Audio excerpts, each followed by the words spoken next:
امام اعظم ابو حنیفہ رحمۃ اللہ تعالی علیہ کے والد کا انتقال ہو گیا. امام صاحب رحمۃ اللہ علیہ 3 دن تعزیت کے لیے لوگ آتے رہے.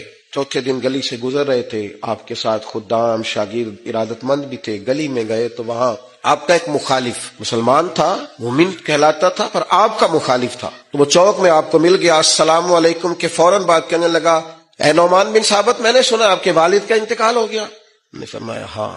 کہنے لگا مسلمان ہوں، مومن ہوں، آپ کے قبیلے کا ہوں، اپنی والدہ کا نکاح میرے ساتھ کر دیں. بڑی تکلیف والا منظر ہے، بڑی اذیت ناک بات. آپ کے محبین نے تلواروں پہ ہاتھ رکھ لیے. امام صاحب نے فرمایا اس نے نکاح کی دعوت دی، ایک جائز بات کی ہے، لیکن اتنا غلط طریقہ اختیار کیا ہے. چوکوں میں چوراہوں میں باتیں ہوتی. فرمایا میرے قدموں میں شریعت کی زنجیریں ہیں، میرا رب مجھے صبر اور تقوی کا حکم دیتا ہے. سارا حوصلہ جمع کر کے امام صاحب فرمانے لگے، عدت گزرتی ہے، آپ کا نام لے کے والدہ کی خدمت میں عرض کروں گا، اگر وہ آپ سے نکاح میں رضامند ہوں گی تو مجھے اعتراض نہیں ہوگا.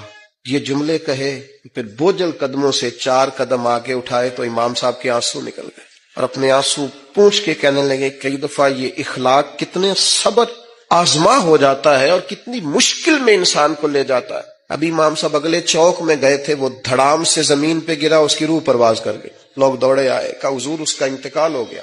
آپ نے کیا کہا؟ کوئی بد دعا دی؟ فرمایا میں نے بد دعا نہیں دی، ابو حنیفہ کے صبر نے اس کی جان لے لی. اس نے میری والدہ کے بارے میں اس طرح چوک میں جگ رسائی کی اور یہ انداز اختیار کیا. اسے پتا تھا کہ شریعت اسلامیہ مجھے صبر کا اور تقوی کا کہتی ہے، جائز بات پر یہ انداز جائز بات کا. فرمایا اس نے سمجھا تھا میں لاوارث ہوں، وہ جو میرے ساتھ کرے گا ہو جائے گا. فرمایا دیکھو نا، اللہ ولی ہے مومنوں کا. میرے مالک نے دستگیری فرمائی اور ابو حنیفہ کے صبر نے اس کی جان لے لی.